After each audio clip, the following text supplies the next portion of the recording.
Kun sagantaa BBC Afaan Oromooti. Nu waliin tura.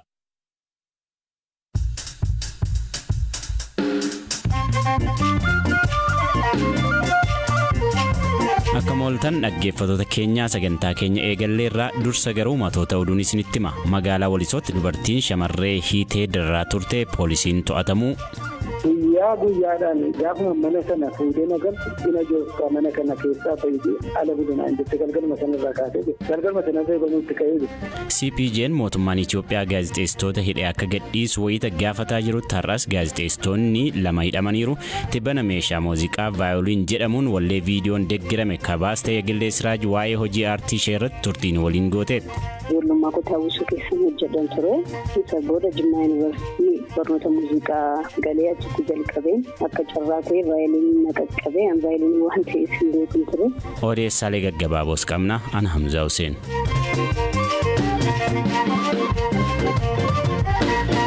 Godina Kibba Lixa Shawaa magaalaa Walisootti dubartiin daa'ima mana isheetti hojii hojjechiisuuf qacarattee ji'oota 4 addatti hiitee darraa turte seeraan to'atamuu hoogganaan qajeelcha poolisii magaalichaa Koomaandar Dhugumaan himan. Dubartiin kun ogeettii fayyaa hospitaala Luuqaas keessa hojjettudha. Shamarree kana bakka isheen dhoksaatti itti hidhamte ka arge ammoo ogeessa humna ibsaa lakkooftuu ibsaa ilaaluuf dhufedha. Koomaandar Dhugumaan haala jiru akkanaan nutti himan. Biraanee namoonni nama jedhamtu hojjettuu hospitaala Luuqaas kan taatedha. Shamarree Daraartuu Billoo kan jedhamtu aanaa ammayyaa keessaa akka jechuutti mucaa umurii tilmaamaa waggaa 16 taatu maatii isheerraa fi fira ishee kan wabii isheedhaa fudhattee birrii 700 qaxarattee gara mana jireenyaa ishee fudhattee argateedha odeeffannoon argame. Guyyaa guyyaatti shiboo sibiilaa akka qottore jedhamuun akka reebduu fi muka qoree qaban galgalaa ganama akka reebdu kana akka ishee dhiphisaa turtee hin beeyyitti kana duwwaayyuu mootuu hin ta'in guyyaa hojii dureedhaa hanga jimaataatti mana sareen keessa bultu keessatti hiitee achi keessa akka oolchittu guyyaa ofii isheetti boqonnaa qabdu immoo hojii irraa boqonnaa qabdu guyyaa Dilbataa fi Qidaame immoo irraa ittee hojii jajjabaa akka hojjechiistu achumaanis reebaa akka ooltudha kan kaaste nyaata illee akka hin dandeessu. Nyaata illee akka rakkattu kan kaastee darbee ollaadha. Rakkina ishee kana kan hubatan nyaata akka kennaafi namni inni kaastee odeeffannoon egaa miidhaa mucaa kana irra ga'ee jiru hidhamteetu jiru namichi ibsaa lakkaa'u lakkooftuu ibsaa akka fudhatu miidhamtuu kana utuu isheen boossuu mana saree keessaa dhaga'ee odeeffannoo poolisiidhaa kenne poolisiin battalumatti gara mana sanaa deemuudhaan sakattaa geggeesseen mucaa kana miilli ishee harki ishee dudduubatti hidhame manuma jedhame mana sareen keessa bultu kana keessatti namni ishee luqqa'ee maadooftee akka hin jirre duddi ishee fuulli ishee qaa'ee jirtu jechuun danda'ama walii gala waan dhala namaa irratti hin hojjetamne hunduu kan irratti raawwatame hidhaa sanarraa hiikee gara Daggaaltuus to'atee gara mana qajeelcha poolisii bulchiinsa magaalaa Walisootti dhiyeessee jira. Haga isheen bira turte hin beekamaa daa'imni kun akkasumas immoo hagam akka hidhamaa turte dararaan kun irra ga'uu erga jalqabee yeroo hagamii akka ta'e waan himte qabdi yookiin waan adda baasta wayii qabdu. Egaa guyyaan fudhatte guyyaa 11 ji'a 2014 jechuun muddee jechuun taasisaa jennu sanaadha. Achirraa kaafnee amma yeroo guyyaa kaleessaatti gara ji'a 4 walakkaa akka turteedha kan ragaa arganne. Guyyaadhaan gaafuma mana sana fuudhee nagartu ina joostaa mana kana keessaa fayyadee ala budinaan jettee galgalma sanarraa kaasee jirti. Galgalma sanarraa banuutti ka'ee jirti. Namni dhamaan reebamaa jirti. Mucaan furdoo guddoodha kan iddoo sana dhattee amma hin jirtu lafeedha kan jirtu jechuun ni danda'ama. Amma tiriin gochaa jiru yaalii ajjechaa irratti gaggeeffame jechuun hin danda'ama akka malaalaa jirruuni torban keessaa akka nu kaastetti guyyaan sun hidhaadha. Guyyaan sanbataa narraa hiikamee kan reebamaatuma mana keessa waan na ergan hojjedhaadha kan isheen jirtu. Kan isheen fudhatte ijoollee naa guddittiidha. Ijoollee ishee iddoo biraatti akka guddachaa jiran nama biraatti guddistuu biraa akka ta'etti guddifachaa jirtudha kan isheen kaaftu. Miilli shiboon akka filatiin jedhe shiboo koopper jedhamu kun teeleefaa kana waan luqqa'an jiru diimaa kan ta'e isaan biti miilli ishee jalasaa itti marameetu marcumarra teessu sanatti hidhamee dudduuba isaatiin harkisiisa akkasitti hidhamee jira. Dubartiin akkas gootu kuni abbaa manaa qabdi ijoollee biraa qabdi namni biraan namni irraa dhowwufaa tarii biran jiru qophaadhuma jirti moo nama akkamiiti? Abbaan manaa akka jiruttidha garuu godina biraarraa hojjetaadha kan jedhame namichi kun gaafa dhufu mucaa kanan argaa argamuun beekamuun beeku wanti jedhu nachoonni jaarfan kana keessatti gaaf tokko mana isaatti galuun niisu inni kun ganaa qoratama namitti hin argamne hin geenye waan ta'eef ollaan garuu gorsinee dadhabne manatti galti jennee nus ollaa sanas komannee jirra ollaan hundiyyuu odeeffannoo poolisiif kennuutu irra ture akka lammii tokkotti ga'ee isaaniin baanu isaanillee kanarraa kanaaf daa'ima lama akka qabduu fi ammas immoo garaatti baattee kan jirtu ulfaa yoo xiqqaate ji'a 7 ta'u nullee kan ibsitu ta'uu seetu hubatamee jira jechuudha.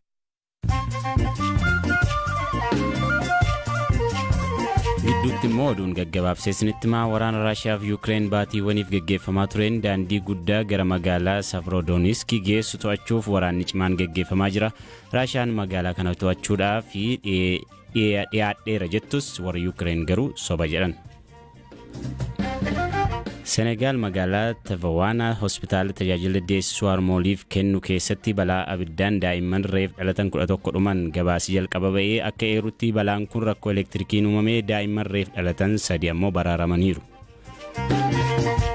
Ingilaanditti dubartiin ilma baatii 13 guddifachaan fudhattee ajjeeftee hidhaa waggaa 18 adabamtee bara 2005 kaawwal fuudhaan Looraa fi abbaan warraa ishee daa'ima godhachuu waan hin dandeenyeef bara 2019 daa'ima guddifachaan fudhatanii odeessaaleen kanu.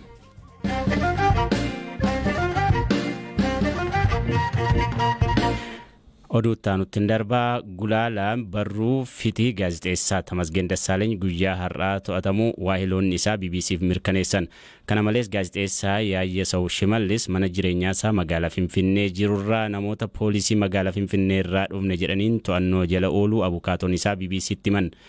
Oduun hidhamuu gaazexeessitoota lammanii har'a dhaga'amuu dura dhaabbileen idil addunyaa mirga gaazexeessitootaaf dhaabbatan RSF fi CPJ'n guyyootaan dura dhimma walabummaa miidiyaa Itoophiyaa keessa jiru irratti ibsa baasanii turan.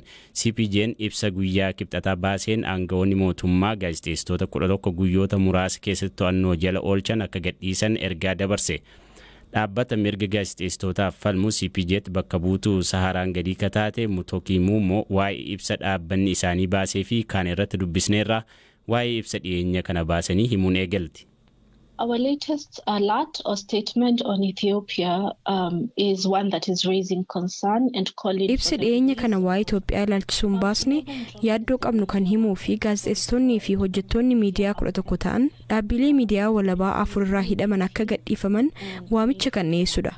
Jarri kunis caamsaa 19 hanga caamsaa 21 gidduutti kanneen to'annoo jala oolanidha. Baay'een isaanii kan hidhaman naannoo Amaaraa magaalaa Bahar Daar irraa yommuu ta'u, lamaan isaanii ammoo magaalaa Finfinneetti qabamani. Akka ilaalcha keenyaatti hidhaan ammaa kun deemsa miidhaa hammaataa walabummaa miidiyaa irra gahaa jiruuf fakkeenya kan dhiyoo kanaati. Haala baratamaa dhufe kanaan gaazexeessitoonni hedduun otoo himanni irratti hin banamiin hidhaa keessa turu.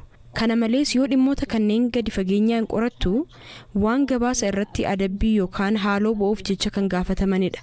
Gabaasni keenya si'anaas hidhaa dhiyeenya raawwatan kana kan ifa baasu irra deddeebiin hidhaa gaazexeessitoota mudachaa jiru irratti yaaddoo qabnu kan mul'isuu fi aangaa'onnis namoota kana hatattamaan akka gadhiisan kan gaafatudha. In addition to the recent cases that we've been talking about, we as CPJ have also been campaigning for 2 journalists from the Oromia News Network who've been detained. Akka CPJ'tti gaazexeessitoota amma irratti dubbachaa jiruun alattis gaazexeessitoonni Oromia News Network 2 erga sadaasaatiin labsii yeroo hatattamaa keessa qabamanii hanga ammallee hidhaa keessa jiraniif sagalee ta'aa jirra. Dhaddacha dhiyeenya kana ooliin abbaan alangaa jara kana irratti adabbiin du'aa akka darbu gaafatee ture. Odeeffannoo argachuuf rakkisaa waan ta'eef dhimma isaanii irratti wanta haaraa amma jiru dubbachuuf nan rakkadha. Ta'us ammallee hidhaa keessa jiru. Himanni isaaniis akkuma jirutti jira. Nageenyi isaanii nu yaaddeessa. Akka hiikaman ammallee irra deebinee gaafanna. And we're worried about their long-term well-being and we continue to ask that they be released. Dhimma walabummaa miidiyaa biyyootaa irratti gabaasa baasuun beekamu dhaabbata kanatti qorattuu naannichaa kataate Mutokiin Itoophiyaa keessatti walabummaa miidiyaa yeroo ammaa maal akka fakkaatu akkasiin himti. One of the reasons why the current situation is so deeply disappointing is that, sababni haalli amma deemaa jiru kun hedduu gaddisiisaa ta'eef inni tokko akkuma beektu waggaa 3-4 dura hawaasni miidiyaa idil addunyaa wanta Itoophiyaa keessa adeemaa jiru leellisaa ture. Gaazexeessitoonni mana hidhaa keessa waggoottii dheeraa turan hiikaman. Kana malees seerri gaazexeessitoonni bilisaan akka gabaasan dandeessuutti jijjiiruuf waadaa seenamuu argine. Haa ta'u malee wanti waggoota lamaan asitti argaa jirru haalli walabummaa miidiyaa biyyattii keessa jiru walitti fufaan gadi bu'aa dhufuu argine. Haalli miidiyaa biyyattii keessa jiru gaazexeessitoota biyyattii keessa jiraniif haalaan hamaa jechuu haala dandeessisuun gadi bu'eera. Gaazexeessitoonni biyya alaa waa'ee Itoophiyaa gabaasuu barbaadaniifis haala rakkisaatu jira.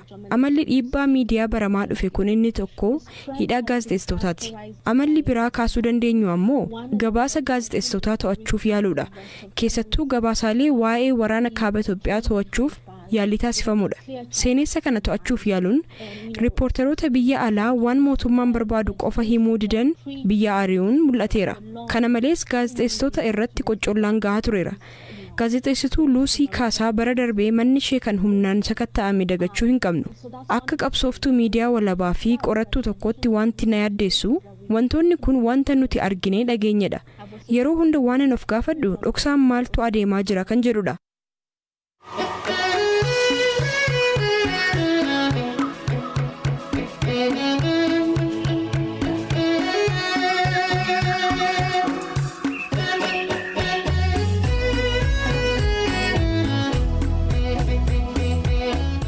Wallee haaraa walaloo malee artist Yegillee Siraajiin hojjetamerraa gurra hin buusne. Artist Yegillee Siraaj tibbana wallee meeshaa muuziqaa vaayoliin jedhamu qofaan hojjetteen aadaa godina Iluu Abbaaboor ibsiteetti. Meeshaa muuziqaa kanaan aadaaf duudhaa naannoon tokko qabu akkanaan ibsuun waan baratamee miti. Ofii artistiin kun akkamiin meeshaa kana taphachuu dandeessee amma hoo maalirra jirti? Dhimmoota kunneenii fi kaan irratti Biraanuu Gammachuu dubbiseera. Vaayiliin waan inni ta'e ijoon beekun ture. Ijoollummaa koo taawwisuu keessan hojjedhan ture. Isa booda Jimmaa Yuunivarsiitii barnoota muuziqaa galee achitti jalqabeen akka carraa ta'e vaayiliin na qaqqabee vaayiliin waan ta'eef hin beekun ture. Vaayiliin akka meejeriitti baradhee piyaanoo immoo maayinarii baradheen ta'e. Isa booda inni vaayiliin barees taphachuus immoo kanan jalqabee yuunivarsiitiidhuma achumatti argee yeroo jalqabaati. Vaayilii taphachuun kun amma hojii idilee keeti moo hojii biraa qaba? Ani akkuma Jimmaa Yuunivarsiitii eebbisanii ba'een karaa Wallaggaa Yuunivarsiitii dhufee leekcharummaadhaan qacarame mana muuziqaa artist Hacaaluu Hundeessaa achitti barsiistuu muuziqaa vaayiliinii ta'een qacarame ammallee sumaan hojjedha. Yoom jalqabde waltajjii guddaa irratti meeshaa kana taphachuu? Yeroo jalqabaatiif Odaa Waardii Marsaa Gafaarratti jalqabe san yaadii olitti argadhe dhugaa. Akkati gara ogummaa kanatti dhuftu namni gahee qabu jira, maatii ta'uu danda'a, hiriyaa ta'uu danda'a, akka addaatti namni ilaalte jira, fakkeenya kan sii ta'eefaa jira. Fakkeenya kan naaf ta'e nama lubbuun hin jiru abbaa koodha. Abbaan koo baay'eedhuma muuziqaa kana ni danda'a ture. Sirbattiin beekamullee qaba yeroo baay'ee hiriyoonni isaa kaasanii itti dubbatu. Baay'eedhuma inspire na godha akkan waan akkasii keessatti galu baay'eedhuma jaallata muuziqaa. Isa booda immoo hawwisoo keessatti aadaa fi turizimii kan hojjettu Ganarrattaa kan jedhamtu jirti. Baay'ee isheen immoo akkam fuulduratti ce'uuf akkam hojjechuu danda'u na gooteetti. Meeshaa muuziqaa qofaadhaanii kan qabeenyummaa babbareedaan irratti mul'ate akkaataa waraabbilee qulqullina gaarii qabu. Hojii kana yoom jalqabdee?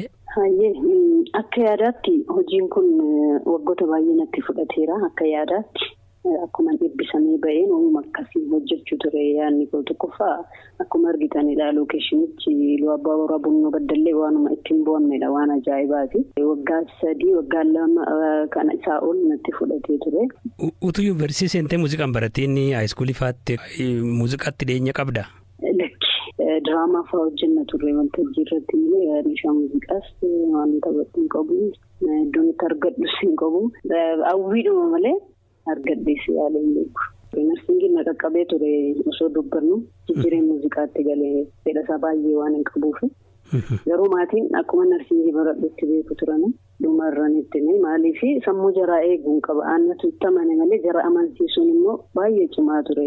Wanti naannoo irra jiru muuziqaa barachuun akka waan ogumaatti hin ilaalan akkan filasiin jedhedha. Akkuma sirba ta'e akka baaseetti alattaftuu waan akkasitti siil godhu waan ta'eef. Dhaggeeffattoota keenyaa sagantaa keenya irraa xumurreerraa sagantaa kana kan qopheesse Eliyaas Mulgeetaati, ogeessi teeknikaa Oskaar Bungaati, wallee haaraa Yegillee Siraaj kan isin affeeruun xumurra nagaan bula.